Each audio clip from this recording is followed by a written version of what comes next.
I feel like Danessa started the year like just shaking the table. Thanks for tuning in. My name is Lisa, and listen, I'm just a girl with no time trying to make time for makeup, fashion, and beauty. And with that said, in today's video, we're going to be discussing just that, just talking about some things that have truly gotten me excited. Truth is, I'm going to be honest, I'm going to be quite transparent. Makeup products, the whole makeup industry at a certain point got a little boring for me. It truly got a little boring for me, and there weren't a whole lot of products, a whole lot of things that I feel like was worth my coins.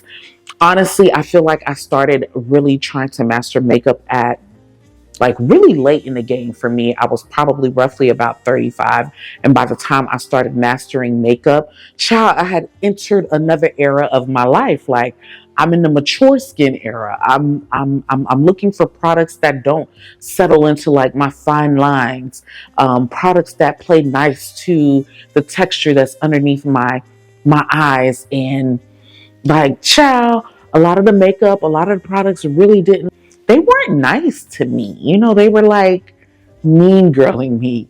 And so I feel like now one of the reasons why I'm getting excited, I'm like super excited about all of the makeup trends, the beauty trends, the products that's being released, is because I feel like makeup, not only is it beginning to get a little bit more innovative, and that excites me, but it's also becoming a little bit more inclusive. And when I speak of inclusive, I'm not talking about in terms of complexion, but rather age.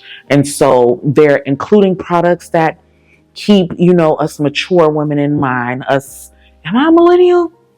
Child, honestly don't know if I'm a millennial, but women who are of my age, I'm 40 years old, women who are in their late 30s, who maybe never really got an opportunity to truly master makeup, but they're in a season in their lives where they feel like they want to learn it, but you know, the products out there really aren't in alignment with where they are in their lives. You know what I mean? And so I feel like the beauty industry is finally taking that turn, not only with innovation, but with inclusivity for mature women, for busy women as well, because there are a lot of products. I feel like once you learn or you master makeup, a lot of that stuff can be dummied down and it becomes like really simple, as long as you have the products and the techniques to help you really truly do that. Okay. And so that's one of the reasons why I'm like just super excited, especially beginning with just products, and a lot of these brands that are coming out with these products, the things that I'm seeing, I'm getting super excited. Beginning with my girl, who really don't do too much of wrong in the industry, and that is Danessa Myricks and her brand Danessa Myricks Beauty. In my opinion, she's one of the most innovative, one of the most innovative disruptors in the beauty industry, and she disrupts really, really well. I feel like Danessa started the year like just shaking the table. Okay, now back to that one. Shaking the table. Don't shake unless you're ready to get shook. Like, she didn't even come to play with the release of just her new blush colors. She has a new purple blush that I'm super excited to try. She had already like a coral blush, and now she's introduced or included a red blush in addition to, I believe, maybe one more color. She introduced maybe like 3 to 4 more colors in her lineup of blushes, and I'm super excited to try that because I'm already a fan of the blush. So those colors, especially like that purple, I really, really, really am interested in seeing like what that purple gives. Like, talk about innovation. Purple blush? Purple blush? And then, in my opinion, nobody does complexion like Danessa Myricks. I feel like when she creates her products, she creates it with every skin tone in mind, especially a skin tone, a complexion like mine, because we're sisters. You know what I mean? That's my cousin when it comes to like just complexion. So I feel like this purple It's going to be like an inclusive purple, one that I potentially can wear, one that looks good on deep skin. I've actually ordered it and I cannot wait till it arrives for me to try it. She also released her Yummy Skin Glow Serum. She introduced it in some additional shades, and I didn't know that this serum also plays like a primer. So, and it has hyaluronic acid and niacinamide. So not only does it serve as a primer, but it also hydrates the skin, and it also is created to blur. It contains hyaluronic acid as well as niacinamide. So that means not only does it hydrates the skin, but it also assists in like just minimizing the pores. And so it's that blur that you're also going to get in addition to it serving as a primer and a glow serum. So you're going to get that glow. And so I'm super excited to try that as well. And she also came out with the Yummy Skin Universal Blurring Balm. That blurring balm, to me, I feel like as you wear it throughout the day, it's the innovation is in it. What makes it interesting is that it has the most unique form of oil control, to where, like, in my opinion, it almost like sucks that oil in as you wear it throughout the day. So you don't really see any oils at the end of the day. You may see a little bit of a glow, but for me in the wintertime, I feel like with my skin type, it didn't really play well like towards the end of the day, especially in the winter during these cold days, because like my skin was looking a little questionable. And so she created more of like a radiant finish for that blurring balm powder that you can wear as a primer, either underneath your foundation or by itself.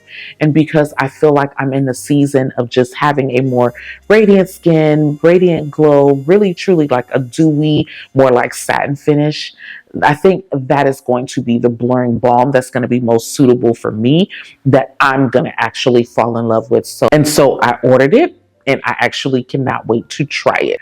I mean, of course, she's had like so many releases. And we're still in the first quarter. I feel like she released all of that within like the first month and a half of the first quarter. But she's not even the only person that didn't come to play. Now, and the next one that I'm super excited about is Milk Makeup. I love Milk Makeup as a brand. And while there have been other brands that shall remain nameless that have duped Milk Makeup extremely well, there's just something about Milk Makeup that will always have me come back to them, because they're the originators of that whole gripping technique. So I'll always end up going back to Milk Makeup and paying full price for either their primer or for anything it is that they release, because I love that brand that much. They're bringing in a skin tint. I believe it's available in about 13 to 15 shades, and they haven't really shown to me, in my opinion, that they don't know how to do complexion well. I believe they have bronzers, contour sticks that I feel like are deep skin, brown skin girl friendly. I feel like they did a really, really good job with their contour sticks. And so I'm super excited to see what they're going to do with their skin tint. Do they have foundation? Oh, and their concealers are really, really good as well. I love their concealers. And so, again, I'm super excited to see what they're going to do with a skin tint. I don't really know if they have foundation.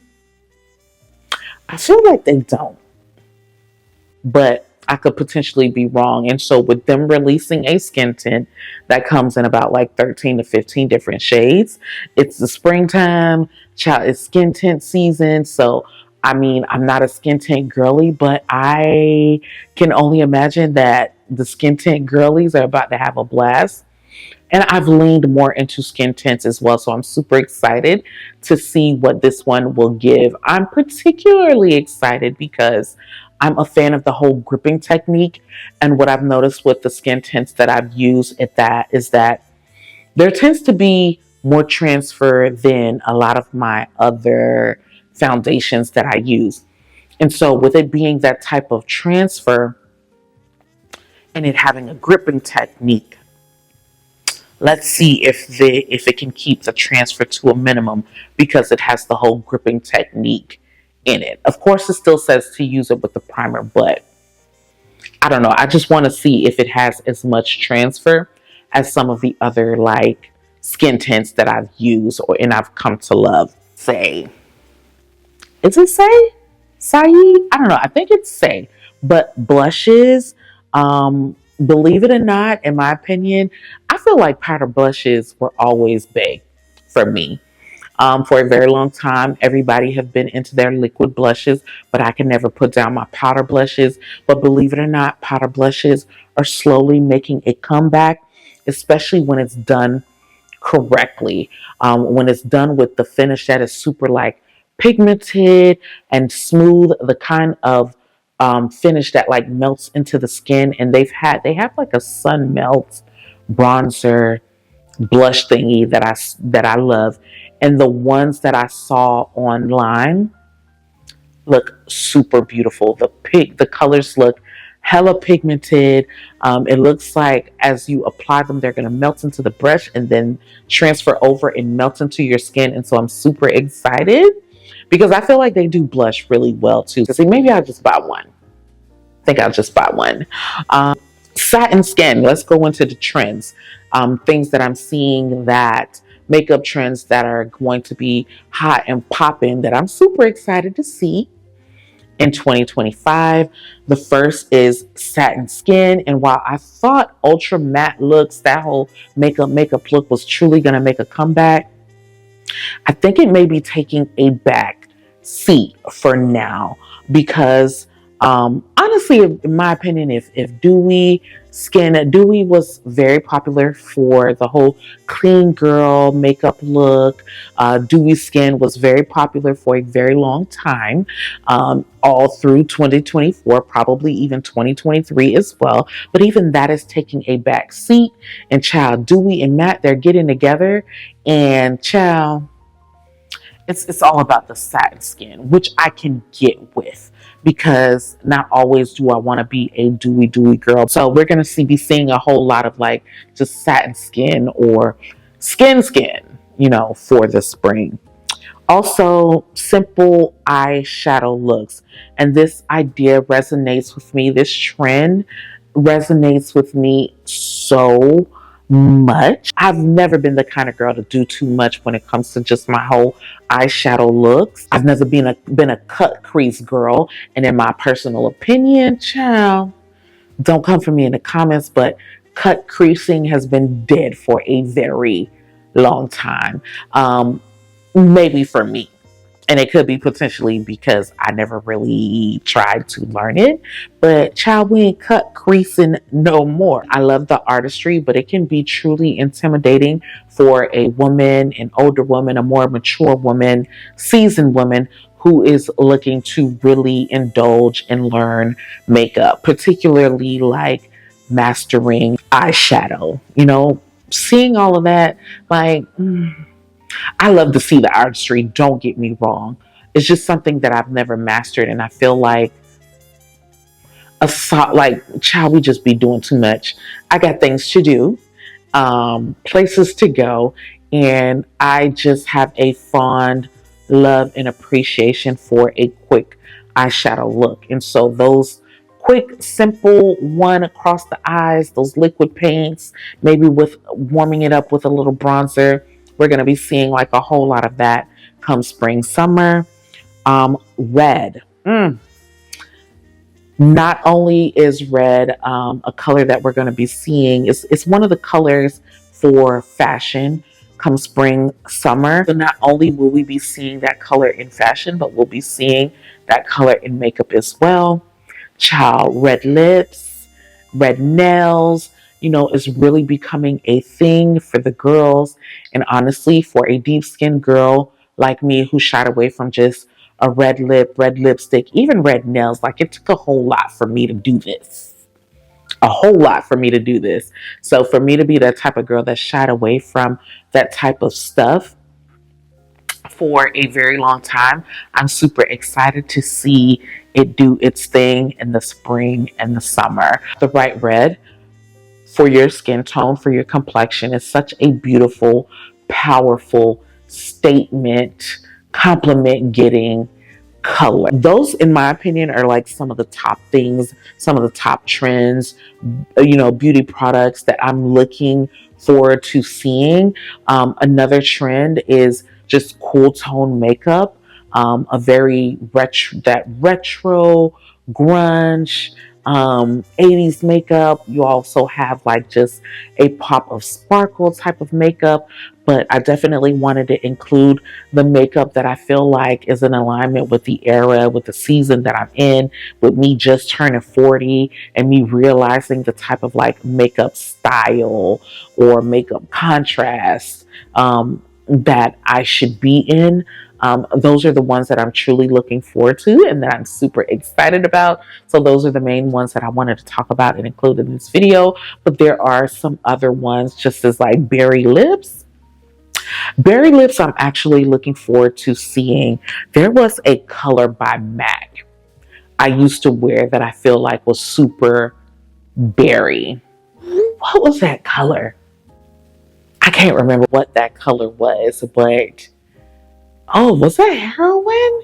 No, it wasn't heroin. It definitely was not heroin. But I used to wear it all the time. And so I think I'm going to bust that out. I think I have that somewhere, or I may need to repurchase it. Was it media? No, it wasn't media. I can't think of it. Of that color, I'm definitely going to include it down in the description box below. Shoot, I might even put that thing somewhere on the screen. But those are the trends, some of the products that I'm looking forward to trying. Child, most of the products were from Danessa. Myricks. Oh, one of the products that I'm looking forward to trying, and that's one of the reasons why I feel like that's one of the reasons why I said that I feel like matte makeup, the whole makeup was trying to make a comeback, but they decided to take a back seat. One Size Beauty released a primer that is supposed to like change the makeup of any foundation. And so if you have a super matte foundation and you apply it with this primer, there are like these beads or these pearls that are inside of that primer that is supposed to like calm it down a little bit and make it a little bit more satin. And so I feel like while he released that foundation that he released that was super matte, and I did a review, I did a video on it. I haven't used it since the video because I just felt like it was just extremely too matte. And so I'm truly looking forward to trying this primer. So this primer, to me, that's innovation. You see, like that right there, that is innovation, and I love to see it. I'm here for it. Bring it on. I can't wait to try it. I've actually ordered it and I'm waiting for it to come in. And that is it for this video. Let's go ahead and chit chat kiki down in the comments below. Let me know what products, what releases you're super excited about, and also some trends that you are looking forward to playing out. I am really looking forward to us, taking it back. The whole retro makeup look, the whole grunge, the cool tones. I've been a fan of the cool tones, so let's go ahead and talk about that down in the comments below. Also, don't forget to give this video a thumbs up. It does help for it to become just a little bit more discoverable out here in these YouTube streets. And as I always like to say, if we vibe, child, don't forget to hit that button and subscribe. Join the tribe, join the community, and make sure that you never miss a beat. And until the next video, peace.